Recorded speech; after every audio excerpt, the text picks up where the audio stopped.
Hello दोस्तों, स्वागत है आपका एनवी एजुकेशन में। तो आज हम शुरू कर रहे हैं चैप्टर 1.3 का पार्ट 1। ओके, पार्ट 1 में पहला क्वेश्चन हमारा क्या दिया हुआ देखिए। दो धनात्मक अखंड संख्याओं का अंतर 3 है एवं उनके वर्गों का योग 117 है, तो दोनों संख्याएं क्या होंगी। तो देखिए, दो धनात्मक अखंड संख्याओं का अंतर तो हमने मान लिया, तो यहाँ पे लिख देंगे माना पहली संख्या x है, तो इसीलिए जो दूसरी संख्या होगी, दूसरी संख्या वो या तो x से 3 ज़्यादा या x से 3 कम, आप दोनों में से कोई भी ले सकते हैं। तो मैं ले लेता हूँ, दूसरी संख्या क्या होगी x माइनस 3, तो इन दोनों के बीच में अंतर कितना हो जाएगा 3 का।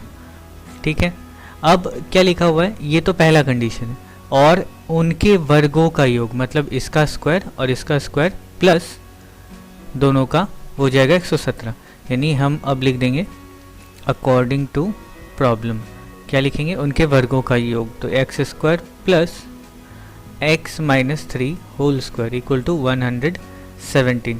अब बस इसको सॉल्व करना है, तो जल्दी से सॉल्व कर लेते। तो ये हो गया एक्स स्क्वायर, यहाँ पे a माइनस बी का होल स्क्वायर है, तो ये हो जाएगा ए स्क्वायर माइनस 2ab और plus b square equal to 117। तो ये एक्स स्क्वायर 2x स्क्वायर हो गया, ये दोनों मिलके माइनस 3 दूनी 6x और ये प्लस 9 और इधर से चलाएगा तो ये हो जाएगा माइनस 117 इक्वल टू 0। तो अब ये हो गया 2x स्क्वायर माइनस 6x और ये हो जाएगा माइनस 108 इक्वल टू 0। अब देखिए, दोनों में से सब जगह से 2 कॉमन है, तो 2 कॉमन ले लेते हैं, तो ये हो जाएगा x square minus 3x minus 54 equal to 0। तो ये हो गया x square minus 3x minus 54 equal to 0। अब ये क्यों हो गया, 0 को इधर लेके जाएंगे तो ये डिवाइड हो जाएगा, 0/2 0। तो अब बस इसको क्या करना है, हमें मिडिल टर्म फैक्टर करके सॉल्व कर लेना है। 54 क्या होता है 9 इंटू 6, 9 गुना 6 9 6 54 और 9 माइनस 3 6 क्या हो जाता है 3। तो अब कर लेंगे यहाँ पे x square minus 9 minus 3x 9 minus 6x minus 54 equal to 0। ये हो गया x square minus 9x plus minus minus plus 6x और ये हो गया माइनस 54 इक्वल टू 0। अब यहाँ से हम ले लेंगे कॉमन, x कॉमन हो गया, यहाँ बचा x माइनस 9, यहाँ पे प्लस 6 कॉमन हो गया तो बचा x माइनस 9 इक्वल टू 0। अब x माइनस 9 और बचा x प्लस 6 इक्वल टू 0। अब यहाँ पे आइदर हो जाएगा x माइनस 9 इक्वल टू 0, तो यहाँ से निकला x इक्वल टू 9 और x प्लस 6 इक्वल टू 0 और यहाँ पे x हो गया माइनस 6। अब देखिए हमारे क्वेश्चन में क्या बोला है, उस हिसाब से हम x का वैल्यू चूज़ करेंगे। तो यहाँ पे देखिए बोला है दो धनात्मक यानी कि पॉजिटिव, तो इन दोनों आंसर्स में से जो पॉजिटिव है हम वो लेंगे, तो ये तो होगा नहीं, इसलिए हमारा x का वैल्यू क्या हो गया 9।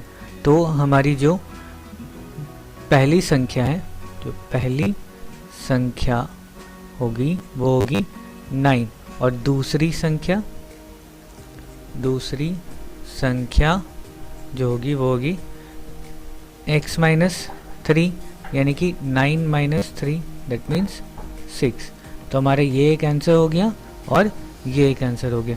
इस जगह पे ध्यान रखिएगा, गलती से भी इसको और इसको आंसर मत लिख दीजिएगा, ठीक है, ये लास्ट स्टेप करना ज़रूरी है। तो यहाँ पे ये हमारा पहला नंबर क्वेश्चन ख़त्म होता है। अब हम करते हैं दूसरा सवाल। देखिए सेकंड क्या लिखा हुआ है, किसी त्रिभुज के आधार की लंबाई उसकी ऊंचाई की 2 गुनी की अपेक्षा 18 मीटर अधिक है और त्रिभुज का क्षेत्रफल 360 वर्ग मीटर होने से उसकी ऊंचाई कितनी होगी ये ज्ञात करना। तो यहाँ पे सारी जानकारी दे दी है। त्रिभुज का आधार उसकी ऊंचाई के 2 गुनी की अपेक्षा 18 मीटर अधिक है। तो यहाँ पे हम क्या मानेंगे, माना त्रिभुज की ऊंचाई जो है वो x है, तो ऊंचाई x है, तो त्रिभुज का आधार क्या होगा, तो आधार बराबर हो जाएगा ऊंचाई का 2 गुना से 18 अधिक, यानी कि 2x प्लस 18, ठीक है। और यहाँ पे वर्ग मीटर है, तो ये सब के सब किस में होंगे, मीटर में होंगे, ठीक। तो यहाँ पे लिख देते हैं, इसलिए आधार बराबर ये हो गया। अब हम क्षेत्रफल का, त्रिभुज का क्षेत्रफल का फॉर्मूला क्या होता है, त्रिभुज का क्षेत्रफल बराबर होता है हाफ गुना बेस यानी आधार गुना ऊंचाई, ठीक है। यह होता है त्रिभुज का क्षेत्रफल का फॉर्मूला। अब हम इसी फॉर्मूले के हिसाब से करेंगे अकॉर्डिंग टू प्रॉब्लम। हमारा क्या है, हाफ इंटू बेस है 2x प्लस 18 और हाइट है x, इसका जो है ये बराबर होना चाहिए इस क्षेत्रफल के बराबर, ठीक है। तो 360 के बराबर होना चाहिए, ओके। अब हम सॉल्व कर लेते हैं, तो इसको यहाँ से ये 2 इधर चला गया, तो ये बचा, मल्टीप्लाई कर दे रहे हैं, तो 2x स्क्वायर और ये हो गया plus 18x equal to 360 into 2। यहाँ से 2 कॉमन ले सकते हैं, तो ये हो गया x square plus 9x, 2 common लेकर के हम इधर लेके चले आएंगे, तो यहाँ पे 2 कॉमन लेने पे क्या होगा, गुना, इधर आएगा तो डिवाइड, यानी 360 गुना 2 बटा 2, ये कट गया। तो अब हमारे पास क्या बचा हुआ है, हमारे पास बचा है x स्क्वायर प्लस 9x, 360 भी इधर लेके चले आते हैं तो माइनस 360 इक्वल टू 0। अब इसका मिडिल टर्म फैक्टर करना है, तो 360 को अब उत्पादक निकालेंगे, तो यहाँ पे हो गया 2, 18 दूनी 36, 2 9 दूनी 18, फिर 2, ये हो गया 45 दूनी 90, 3 15 3 45, 3 5, ठीक है। अब हमें लाना कितना है, हमें लाना है 9 लाना है। अब हम कैसे लेके आएंगे ये देखते हैं, तो देखते हैं यहाँ पे 2 दूनी 4 दूनी 8 3 24 और 5 3 15, अच्छा यहाँ पे माइनस करने पे 9 आ जाता है, ठीक है। तो ये हो गया, यानी कि यहाँ पे क्या हो जाएगा, x square plus 24 minus 15x minus 360 equal to 0। तो ये हो गया x square plus 24x minus 15x minus 360 equal to 0। अब यहाँ से कॉमन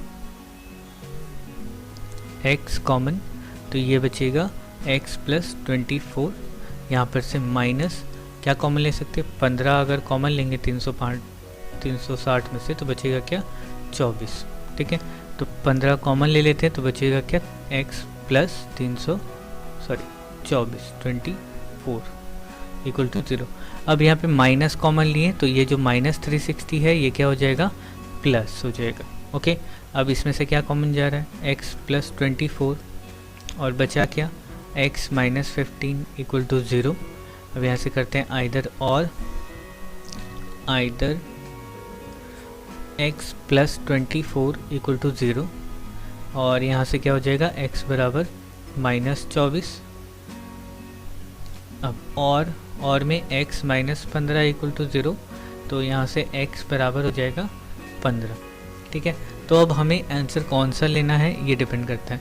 अब देखिए हमें क्या पता करना था, हमें पता करना था एक, अच्छा इसकी ऊंचाई कितनी होगी, ऊंचाई को हमने x माना था। अब ऊंचाई कभी भी नेगेटिव में नहीं होगा, ठीक है, माइनस में कोई ऊंचाई नहीं होती, इसलिए हमारा आंसर क्या होगा, x बराबर 15। तो अब इसलिए हम लिख देंगे, इसलिए त्रिभुज की ऊंचाई बराबर होगी 15 मीटर और ये हो गया हमारा आंसर, ओके। नेक्स्ट करते हैं अब, ठीक है। 3 नंबर लिखा हुआ है क्या, एक धनात्मक पूर्ण संख्या का 5 गुना उसके वर्ग के 2 गुने से 3 कम है, ठीक है। तो हम यहाँ पे डायरेक्ट लिख देते हैं, मान लिया, माना वह संख्या x है, ठीक है, संख्या x है। अब देखिए धनात्मक पूर्ण संख्या का 5 गुना, ठीक है, यहाँ तक 1 है। अब अकॉर्डिंग टू प्रॉब्लम 5 गुना यानी 5x बराबर होगा किसके दिया हुआ है, उसके वर्ग के 2 गुने से 3 कम है। तो इसका वर्ग के 2 गुने से 3 कम है। ठीक है, ये 5 गुना इसके वर्ग के 2 गुने से 3 कम है। तो बस यहाँ तक हो गया सवाल। अब बस इसको सॉल्व करना है। 5x equal to 2x square minus 3। अब इस 5x को इधर लेके जाते हैं तो हमारा सवाल कैसा हो जाएगा, 2x square minus 5x minus 3 equal to 0। ठीक है, अच्छा अब यहाँ पे मिडिल टर्म फैक्टर करना है। मिडिल टर्म फैक्टर करते हुए ध्यान रखिएगा, यहाँ पे देखिए क्या है, -5 है। ठीक, इसका तो कोई टेंशन नहीं है। हाँ, लेकिन ये दोनों से 3 दूनी 6 होता है। अब हम 6 को यहाँ पे 5 बनाने के लिए क्या लेंगे, 2 गुना 3 मतलब ये नंबर लेंगे या फिर ये नंबर लेंगे। ठीक है, हमें देखना होगा कि मल्टीपल क्या है। मल्टीप्लाई करने से -3 इंटू 2 क्या आता है, -6 आता है। ठीक है, -6। और यहाँ पे इन दोनों को हमें प्लस करना होगा 5 लाने के लिए। तो यहाँ पे दोनों नंबर जो है पॉजिटिव हो गए, यहाँ पे +6 आ जाएगा गुना करने पे इन दोनों को, लेकिन यहाँ पे माइनस करना होगा। तो ये -1 इंटू 6 -6। तो हम क्या लेंगे, ये। ओके, तो 2x square 6 minus 1x minus 3 equal to 0। तो ये हो गया 2x square minus 6x plus x minus 3 equal to 0। अब यहाँ से 2 कॉमन, 2x कॉमन, बचा क्या, x माइनस 3, यहाँ से +1 कॉमन, बचा x minus 3 equal to 0। Okay, तो अब हम क्या करेंगे, x माइनस 3 बाहर आ गया और यहाँ पे 2x प्लस 1 रह गया इक्वल टू 0 हो गया। अब either x minus 3 equal to 0, तो यहाँ से x का वैल्यू आ गया 3 और 2x प्लस 1 इक्वल टू 0, तो 2x equal to -1, x equal to -1/2। अच्छा, तो अब हमें क्या करना है, हमें कौन सा आंसर लेना है, ये इसके लिए हमें क्या करना होगा, सवाल पे ध्यान से देखना पड़ेगा। क्या बोला है, एक धनात्मक संख्या। अब धनात्मक यानी कि पॉजिटिव संख्या कौन सा है, 3। तो हमारा आंसर क्या होगा, 3। तो इसीलिए संख्या बराबर 3 हमारा आंसर होगा। ओके, नेक्स्ट करते हैं। देखिए, दो स्थानों के बीच की दूरी 200 किलोमीटर है। एक स्थान से दूसरे स्थान तक एक मोटर गाड़ी से जाने में जितना समय लगता है, जीप गाड़ी से जाने में उसकी अपेक्षा 2 घंटा कम समय लगता है। अच्छा, तो मोटर गाड़ी की अपेक्षा जीप गाड़ी का वेग यदि 5 किलोमीटर प्रति घंटा अधिक हो तो मोटर गाड़ी का वेग कितना होगा, ये पता करना है। तो देखिए, दूरी तो सेम है। ओके, दूरी सेम है, तो अब यहीं से हमारा सवाल का सॉल्यूशन स्टार्ट हो जाएगा। तो सबसे पहले तो क्या, एक स्थान से दूसरे स्थान तक मोटर गाड़ी को जाने में जितना समय लगता है, जीप गाड़ी को उसकी अपेक्षा 2 घंटा कम समय लगता है। तो समय के हिसाब से देख लेते हैं। तो माना मोटर गाड़ी को x घंटा समय लगता है, x घंटा समय लगता है मोटर गाड़ी को, तो जीप गाड़ी को कितना लगेगा, तो इसीलिए जीप गाड़ी को x माइनस 2 घंटा समय लगेगा, यानी कम समय लगेगा।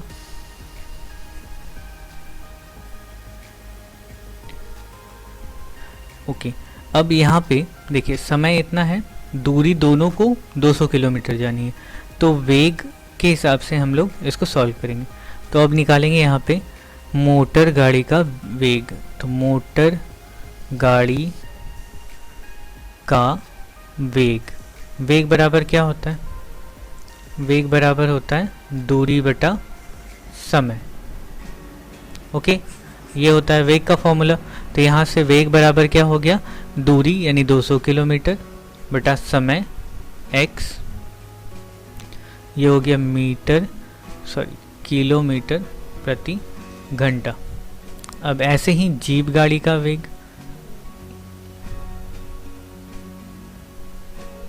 जीप गाड़ी का वेग क्या हो जाएगा, दूरी बटा समय x माइनस 2 के इतना किलोमीटर प्रति घंटा।